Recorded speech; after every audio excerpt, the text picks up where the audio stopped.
If you want to know how to easily stop comparing yourself to other people, how to become the best version of yourself, and never ever be jealous or insecure again, then this is the video for you.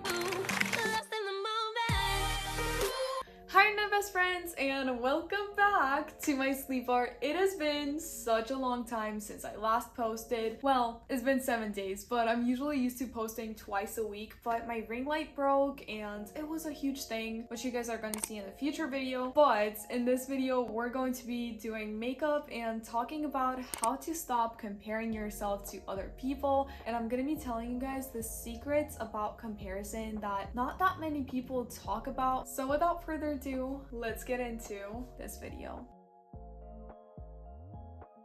Okay guys, so let's do makeup and let's talk about comparison. So actually, comparison I think is like a huge problem in a lot of people's lives, and a lot of people don't really know exactly what it means, because once you kind of like start studying psychology and start looking into like how exactly our brain works and why we do the things we do, honestly that sounds a little scary, but this is not going to be like any crazy scientific video that you won't be able to digest. So because of evolution, our brains are like wired in a way where they're basically trying to ensure our survival all of the time. Now, I know this can be kind of a weird concept for some people, but this is going to be really easy to understand. Just stay with me. Basically, when you're comparing yourself with someone, it is actually a really useful tool because it is showing you something that you want yourself. Think about this, for example. In the past, when it was hard to survive, you, for example, maybe had some kind of garden where you would grow your crops, and if someone else had like a better garden, you would compare yourself to that person and be like, why do their tomatoes look better than my tomatoes? And that comparison honestly would allow you to analyze why their tomatoes are actually better, which would lead you to have better food growing in your garden as well, which back then, since food was not everywhere as it is now, would lead to a better survival rate. But anyway, here's something that you can do from understanding this. So basically, once you understand that it is just your brain's way trying to ensure your survival, and that's how your brain works, here are two things that you can do. One, it kind of already innately helps you not take comparison all that seriously, and the second way is that realizing that it is actually pointing you towards something that you want in your life. So what you do is look at the person that you are comparing yourself to and try to think what it is exactly that you're jealous of with that person. Is it that maybe this girl has a lot of friends and you also want to have a lot of friends? Is it maybe that this person is in a relationship and you're not, and maybe you want to be in a relationship? Is it maybe that this person has better grades? Is it that they're doing something that you want to do in your life? Maybe they're going for acting auditions and you're literally dreaming of being an actress, but you're like too scared to do that yourself. Figure out what it is that you're exactly jealous of, and that, quite honestly, is going to show you what you want to be doing in your life. I would always be so jealous of the girls that I would see on YouTube that were like so young and they had a YouTube channel, like for example, what's her name? What is her name? Oh my god, Jenna something. I think right now she's either 18 or 16. I used to be so jealous and like compare myself to her so much without like being able to help it. I would be like, oh my god, she has this huge group of friends, that's so cool, and she has this YouTube channel that her friends help her with, because I really wanted to have a YouTube channel myself and I really wanted to start a YouTube channel myself. So honestly, the person that you are comparing yourself to is actually telling you a lot about yourself and what you want in your life. You can just go ahead and use that person as an inspiration to get to the same place where they are. And if it is about dating the person that you want to be dating, or that this person is dating your ex and you're kind of comparing yourself to the person that your ex has moved on to, I'm actually going to be making another video on that. So if you guys are interested in that topic, then definitely subscribe to this channel, because that video is going to be coming out really soon. And the second tip is that sometimes, honestly, even though the first tip is pretty good and it has helped me so many times, it might be that you are comparing yourself to someone based on their looks that basically you can't really have because you have a different body type, a different nose shape, and that case is where the second tip actually comes in. So usually we tend to compare ourselves to people who put out these like perfect images on themselves, mostly a lot on social media. There is so much comparison that happens once we open Instagram. I usually don't compare myself that much because I really love myself. I'm so confident in myself, but even I find myself comparing myself so much to like my old classmates who look really amazing right now. Like there's this one girl who has like the craziest freaking body shape, and I'm looking at it and I'm like, I look like a square.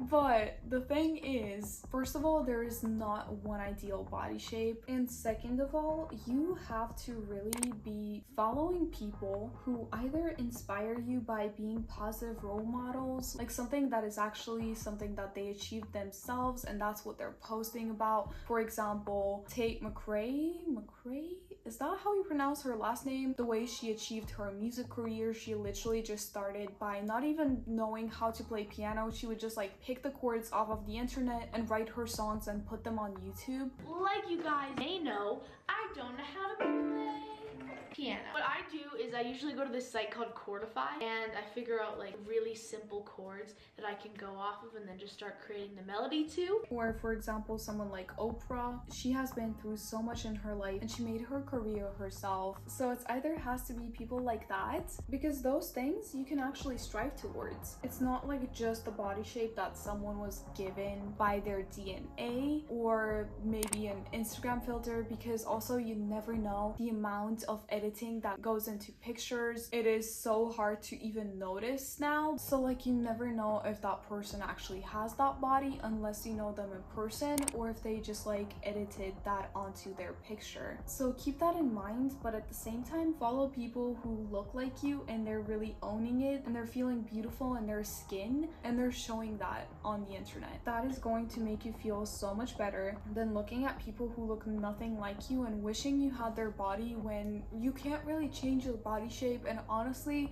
it is not the which body shape is good, which body shape is the best body shape. It is not that. Each body shape is really beautiful. It's just how do you own your body shape and how do you maybe even dress to highlight your best features, highlight the features that you love in yourself, in your body. So either follow the people who actually show you some success that you want to achieve and they're positive role models, or follow people who look like you, have similar features to you, and really show off how beautiful those features can be, because that is going to make you feel so much better. And honestly, moving forward with that previous tip is that don't be afraid to delete things that don't actually serve you. If seeing some person's Instagram post makes you miserable all the time, then don't be afraid to mute them. They will not know, or even don't be afraid to unfollow them. I'm actually starting to unfollow like so many people. Honestly, seeing their faces is not making me happy. I want my Instagram and my social media to be all about the people that I actually love seeing and seeing who makes me really happy. Because like really, why would you want to be looking at someone who makes you feel miserable? It is not worth it in the end. So I'm sorry, but my ex's new girlfriend, you're off of my Instagram. My ex, you're also off of my Instagram. That girl who was always really like passively mean to me while being nice to my face, you're off of my Instagram. That girl, that my other ex, as soon as we broke up, you're also going to be off of my following list because I don't want to be looking at that. And let me just say that you are incredible, amazing, beautiful, and talented, and you deserve to have an unshakable confidence. So if you want to hear about how to be incredibly confident in yourself, then definitely check out this video right here, because it is going to help you so much with these tips that I gave you to stop comparing yourself. And also, if you add confidence to that, you're going to literally become the best freaking version of yourself. And I hope you guys liked this video, and I'll see you guys in my next one. Bye!